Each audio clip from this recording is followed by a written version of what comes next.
Buenos días, mi nombre es Eric Obiol y antes que nada quisiera agradecer a la doctora Krupskaya Ugarte Boluarte por su invitación a este programa de Cátedra Libre en materia del análisis, estudio y difusión de la jurisprudencia de la Corte Internacional de los Derechos Humanos, el análisis de los casos peruanos. Entonces, sin más dilación, vamos a dar el correspondiente análisis al caso que nos atañe el día de hoy. Hoy vamos a revisar un caso bastante interesante, que es pues el caso del señor Polo Rivera o Pollo Rivera, como habitualmente se le suele denominar. Como todos sabemos, pues nuestro país tuvo un periodo bastante conflictivo en materia de conflictos internos entre grupos subversivos del Estado peruano. Y es en este escenario que el señor Luis Williams Polo Rivera, quien era médico de profesión, se ve pues 2 veces vulnerado por el Estado peruano en base a sus derechos reconocidos por la Convención Americana de los Derechos Humanos. El primer periodo de vulneración de los derechos del señor Polo Rivera se da entre el año 1992 al año 1994, donde el señor Polo Rivera es detenido por supuestos actos de terrorismo. Una vez que es detenido, es llevado a un lugar de interrogación, es torturado, además de sometido pues, a diversos tratos inhumanos, degradantes, para posteriormente ser juzgado en jurisdicción militar. La jurisdicción militar, en primera instancia, sentencia al inculpado y su abogado, al momento de presentar el recurso de revisión correspondiente, pues la instancia superior se declara incompetente, indicando que el señor, por no ser un militar, debe ser juzgado en el fuero ordinario. Entonces, pasa el proceso al fuero ordinario y en primera instancia el señor es absuelto por el delito de terrorismo. A pesar de haber sido absuelto en el año 94, pues en el año 2003 se vuelve a formalizar una denuncia en contra del señor Polo Rivera, pero esta vez ya no por terrorismo, sino pues por colaboración con el terrorismo.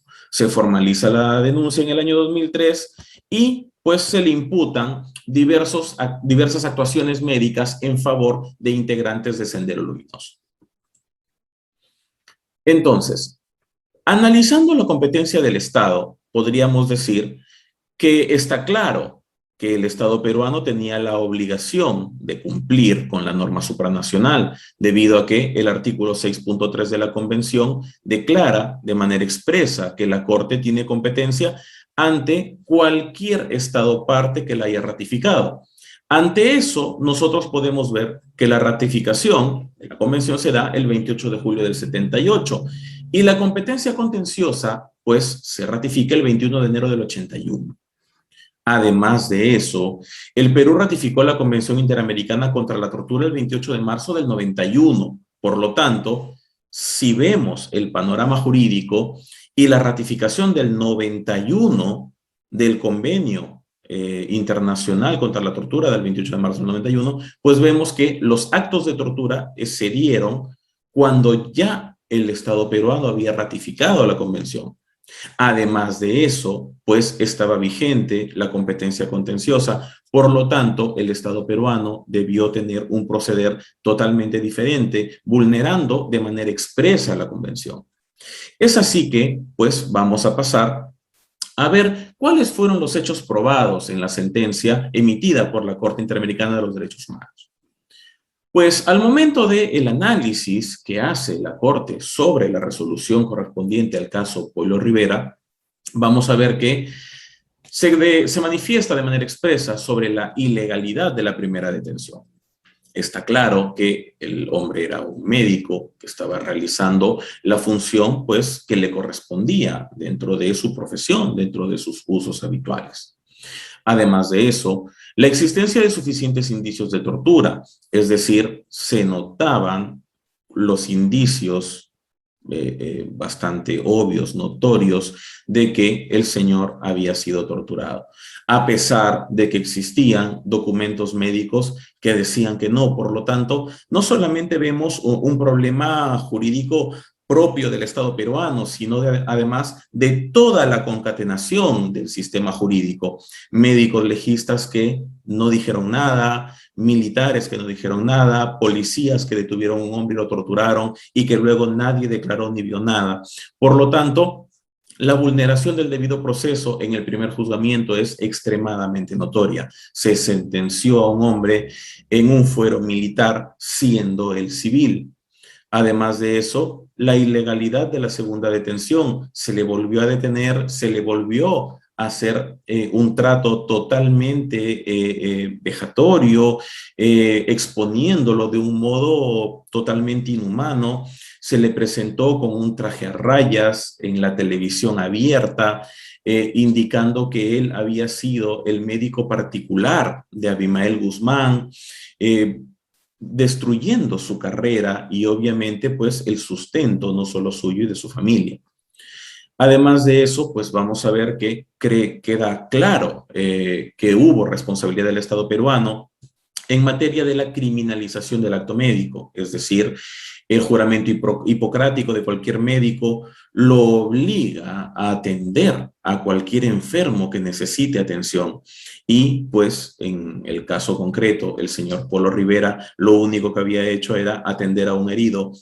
Él como médico no podía, en cuanto llegaba un enfermo por medio de emergencias, preguntarle si era o no un terrorista. Por lo tanto, pues simplemente él hizo uso de sus conocimientos para salvar a una persona que había ingresado estando herida. Además de eso, pues el señor Polo Rivera estuvo detenido entre agosto del 2003 y el 12 de febrero del 2012. La detención devino además en arbitraria, por lo cual viola expresamente el artículo 7.3 de la Convención Americana. Una persona que es detenida y que además durante bastante tiempo no se supo nada de él y que de pronto pues aparece con obvios signos de tortura en el cuerpo y con un proceso pues totalmente abusivo por parte del Estado ante un profesional médico que lo único que había hecho era pues hacer uso de su profesión. Entonces, ¿qué derechos vulnerados encontramos en el caso concreto? Pues el Estado vulneró los siguientes derechos. El derecho a la libertad personal, que lo encontramos en los artículos 7.1, 7.2, 7.3, 7.5 y 7.6 de la Convención Americana.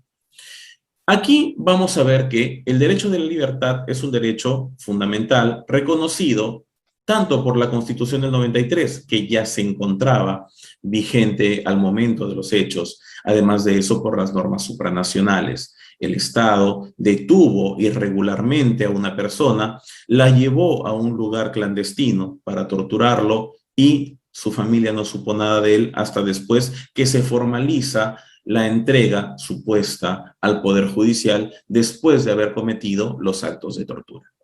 Además de eso, el derecho a la integridad personal, reconocido en los artículos 5.1 y 5.2 de la Convención.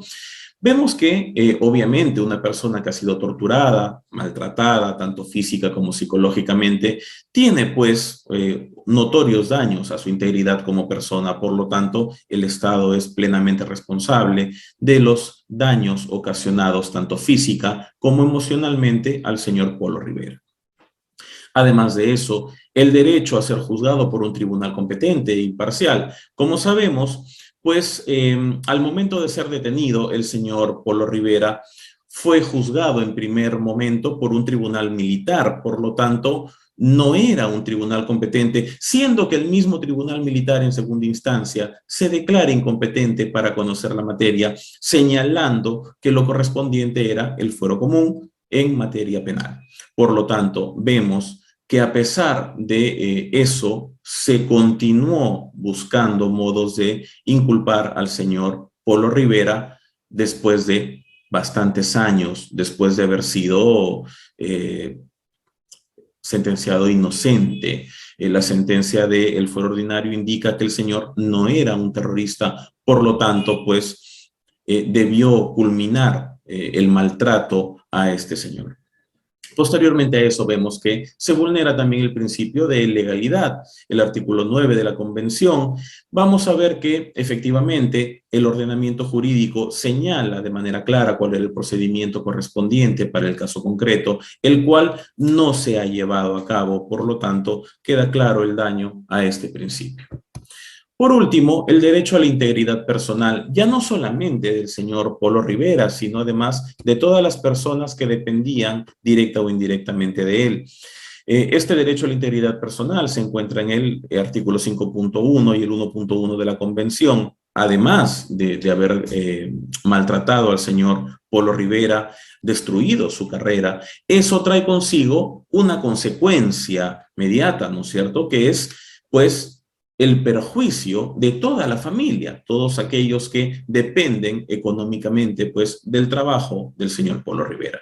Y efectivamente, la Corte considera que también se ha vulnerado a la señora María Asunción Rivera Sono, madre del señor Polo Rivera, a la señora Eugenia Luz del Pino Cenzano, al señor José Manuel, María Eugenia y Luis Eduardo Polo del Pino, hijos y esposa del señor, Luz María Regina Polo Rivera, hermana del señor, María Mercedes Rixe Dioniso, una pareja sentimental del señor, y Milagros de Jesús Polo Rixe, hija de la señora María Mercedes Rixe y el señor Polo Rivera. Por lo tanto, no solamente vemos el daño que se ha ocasionado a la misma víctima, sino que además, pues, a todas las personas que dependían del trabajo del señor Polo Rivera. Es así que al momento de emitir la sentencia correspondiente, vemos que existen, pues, las reparaciones establecidas por la Corte, y vemos que en el artículo 63.1 de la Convención hablamos de lo que corresponde a las reparaciones dentro de la Corte Interamericana de los Derechos Humanos. Y estas se encuentran en la sentencia en distintas materias, las cuales, pues, vamos a ver a continuación.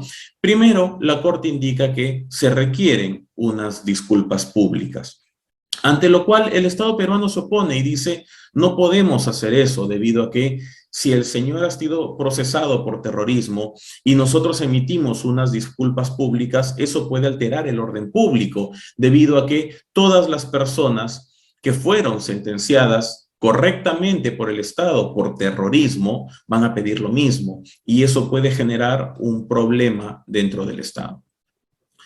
Ante esa oposición del Estado, pues la Corte prefiere no entrar en debate e indica que la misma sentencia es ya en sí mismo un modo de disculpar, de exculpar. Por lo tanto, prefiere no entrar en el debate innecesario con el Estado peruano para determinar, pues, el tema de las disculpas.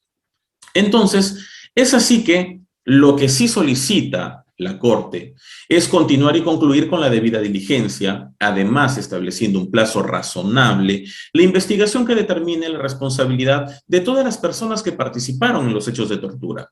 Es decir, todos los tratos inhumanos de los que fue víctima el señor Polo Rivera deben ser investigados, debe encontrarse a los culpables y debe, pues, castigárseles como corresponda dentro del ordenamiento jurídico peruano. Ante esto, pues, ya nos vamos a indicar el estado posterior de esta materia. Indica también que debe publicarse la sentencia de la Corte Interamericana y su resumen en el diario oficial, además de un diario de, pues, alta circulación dentro del Estado peruano. Indica también que debe implementarse un programa psicosocial para los familiares afectados, y que, pues, todos esos gastos de este programa psicosocial deben ser asumidos por el Estado.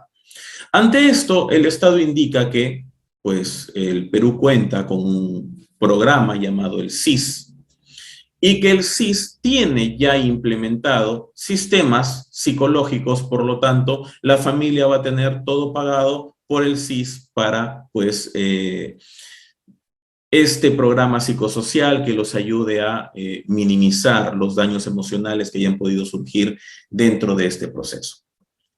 Pues todos conocemos el SIS y sabemos que esto no es tan cierto, pero al parecer la Corte pues entiende de que sí es un programa del Estado peruano y se basa en la teoría del funcionamiento y no en la práctica. Por lo tanto, reconoce el SIS y solicita al Estado pues simplemente que facilite el ingreso a este programa para los familiares subsistentes del señor Polo Rivera.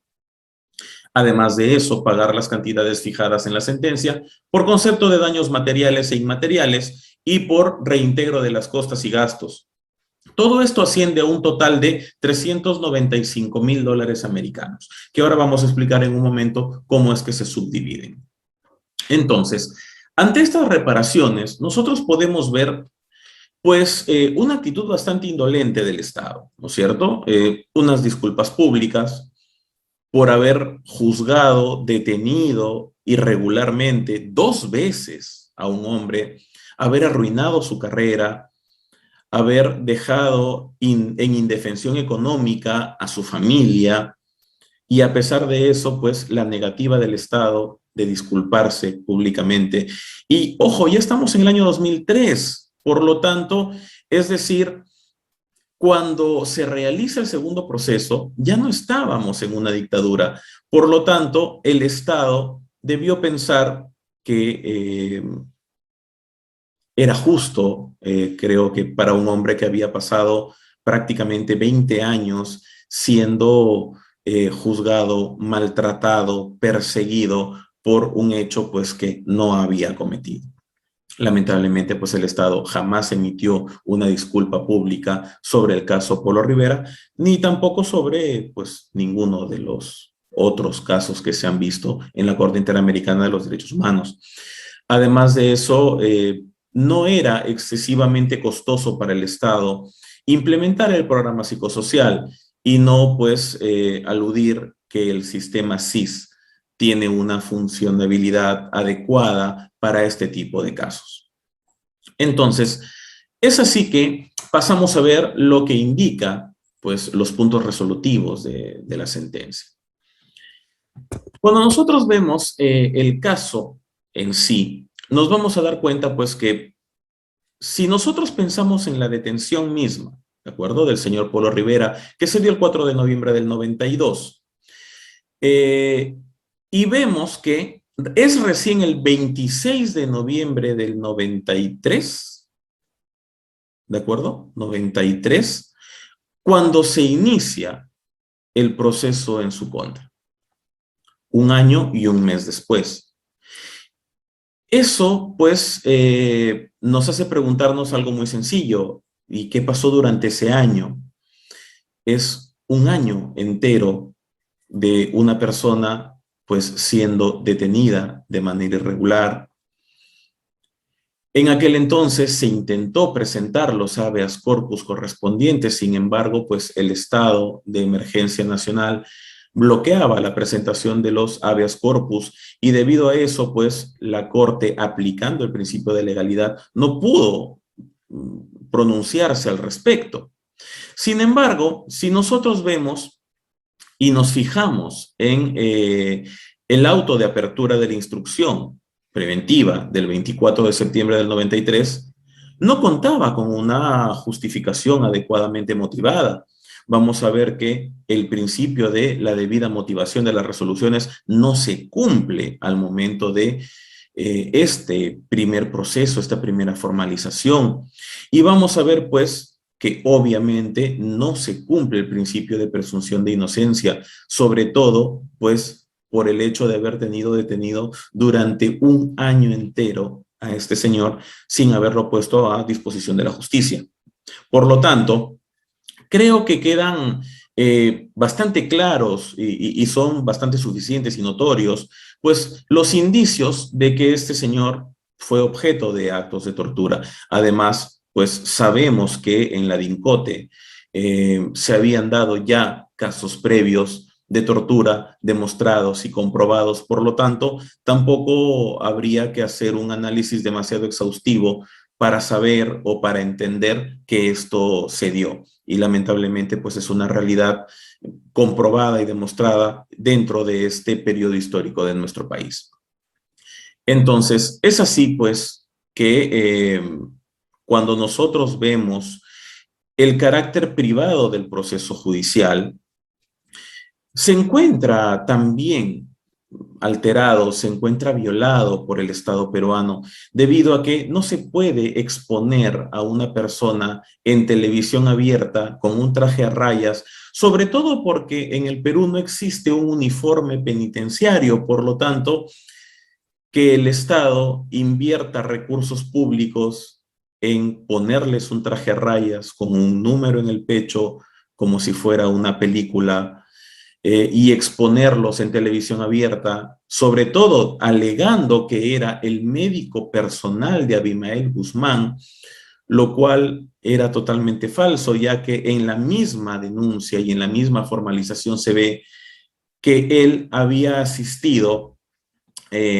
médicamente, si bien es cierto, a un senderista, pero no fue Abimael Guzmán. Por lo tanto, se le vincula ya no solamente con el hecho del apoyo a un miembro de un grupo terrorista, sino además de una relación de afinidad con el líder de un grupo terrorista. Por lo tanto, pues digamos que queda notoriamente desacreditada la veracidad del Estado al momento, pues, de indicar este tipo de afirmaciones.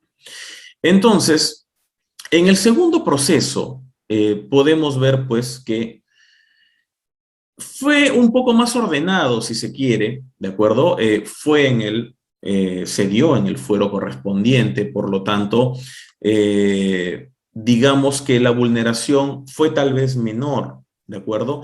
Sin embargo, no significa que no las hubiera, debido a que todos los medios probatorios actuados del 92 al 94, que pues ya hemos dicho que fueron obtenidos por medio de actos de tortura al señor Polo Rivera y a otros para que vinculen al señor Polo Rivera, pues vemos que fueron también tomados en este proceso. Por lo tanto, pues los medios probatorios eran cuando mínimo observables.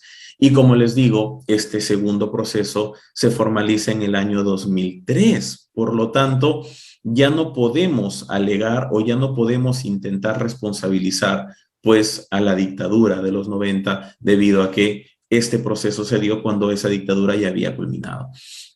Entonces, ante todos estos hechos que analiza la Corte, pues en su resolución indica que el Estado pues, es responsable por la violación del derecho a la libertad personal del señor Luis Polo Rivera, debido a que efectivamente se le había detenido un año entero, estuvo pues detenido irregularmente, sin tener comunicación con nadie, sin poder presentar un habeas corpus, sin tener acceso a ningún tipo de medio de defensa. Además de eso, el derecho a la integridad, mientras estuvo detenido, fue víctima de actos de tortura y actos vejatorios contra su integridad personal.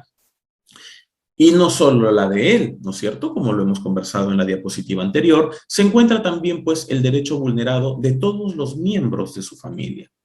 Vemos que, pues, los antes indicados, es decir, María Asunción Rivera Sono, Eugenia Luz del Pino Cenzano, Jesús Manuel, María Eugenia y Luis Eduardo Polo del Pino, Luz María Regina Polo Rivera, María Mercedes Rixe Dionisio y Milagros de Jesús Polo Rixe. Es decir, su esposa, una pareja sentimental, una hija de la pareja sentimental, los tres hijos matrimoniales, la madre y la hermana de la víctima principal de este proceso. Entonces, es así que el Estado pues, es notoriamente responsable por la violación de los derechos, y está claro que fue juzgado primero por un tribunal que no era competente, aunque después eso se resolvió y en el segundo proceso sí es juzgado por un tribunal competente. Sin embargo, pues la imparcialidad no pudo ser garantizada debido a que, como les dije hace un momento, se utilizaron los mismos medios probatorios que se usaron del 92 al 94. Por lo tanto, fueron medios probatorios obtenidos de manera irregular, lo cual pues demuestra que el Estado no fue imparcial y no tuvo pues las medidas adecuadas para poder realizar este proceso contra el señor Polo Rivera. Además de eso, el Estado es responsable por la violación del principio de legalidad, pues queda claro, si el señor no fue juzgado por el tribunal correspondiente, si no se aplicaron las debidas medidas que garantizaran su derecho de defensa. Por lo tanto, pues el principio de legalidad queda más que probado con los simples hechos tal y como se dieron. Además de eso, lo que sí indica la sentencia es que el Estado no es responsable porque en la denuncia el abogado plantea también que no se le informó de por qué estaba siendo detenido. En eso sí, la Corte, y coincido con la resolución, pues indica que efectivamente sí se le informó, porque en la misma declaración del señor Polo Rivera, él indica que se acerca a personal de la DINCOTE, lo detiene y le indica que estaba siendo detenido por el delito de terrorismo. Por lo tanto, la misma declaración del señor Polo Rivera sirve pues para que la Corte se pronuncie sobre el tema de que sí fue informado del delito que se le estaba imputando. Entonces, una vez que se emite la resolución, pues han pasado ya bastantes años, ¿cierto? Y en el año 2018 se presenta pues el informe de seguimiento. En este informe de seguimiento vamos a ver pues los 4 puntos importantes de la resolución. En el punto 1 de la resolución indica que se debe continuar y concluir con la debida diligencia en un plazo razonable para investigar y encontrar a los responsables de la vulneración al derecho de la integridad del señor Polo Rivera. Es decir, a todas las personas que participaron pues en estos tratos inhumanos, en esta tortura de la que fue víctima el señor Polo Rivera. Hasta la fecha, esto no ha sido cumplido por el Estado peruano. Además de eso, debemos recordar también que a fines de la dictadura de los 90 se emitieron resoluciones de indulto a todos los miembros de las Fuerzas Armadas y Policía Nacional que habían participado en cualquier tipo de delitos contra la integridad de las personas. Por lo tanto, pues el Estado hasta ahora no ha revertido dicha resolución totalmente ilegal que fue dada pues a finales de la dictadura. Sin embargo, pues sobre esto el Estado aún no se ha pronunciado. Recordemos que este no es el único caso que se encuentra en la misma situación, ya que el Estado hasta ahora no inicia siquiera las investigaciones correspondientes. Y cuando se le consulta, indica que las ha iniciado, pero que aún no se ha encontrado a los responsables. Sin embargo, no acredita de manera adecuada, no acredita de manera fehaciente que se estén realizando las debidas diligencias, que es lo que indica la resolución. Por lo tanto, el plazo razonable está resultando extremadamente largo. Estamos hablando ya, pues, a la fecha de más de 10 años en los que hasta ahora no se ha obtenido ningún tipo de respuesta. En ese sentido, en lo particular, pues considero que las sentencias de la Corte deberían indicar cuál es el plazo razonable, que sería en realidad más eficiente para poder establecer, pues, incluso sanciones a los estados que incumplan con las resoluciones de la Corte Interamericana. Luego vamos a ver el pago del Fondo de Asistencia Legal. 8 meses después de vencimiento del plazo, ¿de acuerdo? La Corte dispuso 6 meses, culminó el plazo de 6 meses, 8 meses después de que se concluyó el plazo, el Estado pagó. Obviamente con los intereses correspondientes, pero pagó 8 meses después de que se le venciera el plazo. Esto es un problema en realidad no solamente para la imagen del Estado, sino para el bolsillo de todos los contribuyentes del Estado. Sabiendo que existe una obligación, sabiendo que existe una responsabilidad adquirida por medio de una sentencia de la Corte Interamericana de Derechos Humanos, el Estado debió cumplir con celeridad y no dejar que se venza un plazo que genera intereses que el Estado paga con el dinero de los contribuyentes. Por lo tanto, no solamente genera un daño posterior, un daño adicional en las víctimas, sino que además genera un daño económico en el Estado mismo. Además, sobre el punto de la publicación de la sentencia, tanto en el diario oficial El Peruano, así como en un diario de alta circulación a nivel nacional, pues hasta la fecha no se ha cumplido. Justo antes de iniciar la grabación de este video, he revisado la página del diario oficial El Peruano y no existe ninguna publicación referente al caso Polo Rivera. Sobre el tema de pagar las cantidades fijadas en la sentencia por concepto de los daños materiales, pues hasta la fecha aún no se ha realizado. El pago de los 395,000 dólares americanos, hasta la fecha no se ha pagado absolutamente nada de esas reparaciones. Y lo cual es lamentable debido a que no estamos hablando solamente de los pagos que se puedan hacer como indemnización a una persona, debido a que el señor Polo Rivera falleció, siendo aún condenado, falleció en la cama de un hospital debido a la diabetes mellitus, en la cual pues estuvo enfermo durante muchos años. Además de eso, el Estado solamente cubrió la hospitalización, mas no cubrió la alimentación del señor Polo Rivera durante todo el tiempo que se encontró hospitalizado por la enfermedad que subsecuentemente le quitó la vida. Siendo la familia la que tenía que ir y otorgar los alimentos correspondientes al señor Polo Rivera. Por lo tanto, a pesar de todo eso, aún no se ha cumplido la sentencia en la cual pues se ordena el pago de las indemnizaciones a la familia, a los deudos del señor Polo Rivera. Es decir, lo único que se ha cumplido es el pago del Fondo de Asistencia Legal y además con un retraso. ¿Cuánto le va a costar al Estado peruano el pago de los 395,000 dólares americanos más los intereses legales que estos generen? Pues debido a la irresponsabilidad del Estado en que hasta la fecha no cumpla con sus obligaciones, pues es algo que lo sabremos y lo podremos calcular el día que el Estado empiece a pagar. Por lo tanto, pues vemos que en este caso, al igual que muchos otros, lamentablemente la responsabilidad del Estado peruano es nula o es mínima ante pues digamos, el cumplimiento de las resoluciones emitidas por la Corte Interamericana de los Derechos Humanos. No es este el único caso de incumplimiento del Estado.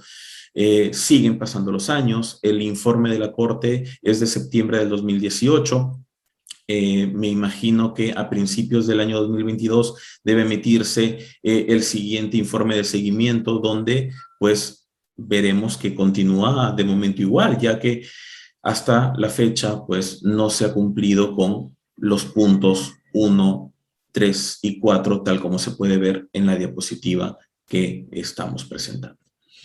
Es así que, como crítica final del análisis de este proceso, podemos ver que incluso cuando el Estado tiene recursos, recordemos que durante esta dictadura se dieron muchas irregularidades y que se han investigado y que se han recuperado bienes que son de dominio público ya, que han sido ya recuperados a favor del Estado, los cuales podrían ser liquidados con la finalidad de indemnizar a las víctimas casualmente de este periodo histórico y que lamentablemente pues vemos una participación cuando mínimo escasa de las autoridades al momento de tutelar los derechos de todas las víctimas de este periodo de nuestra historia.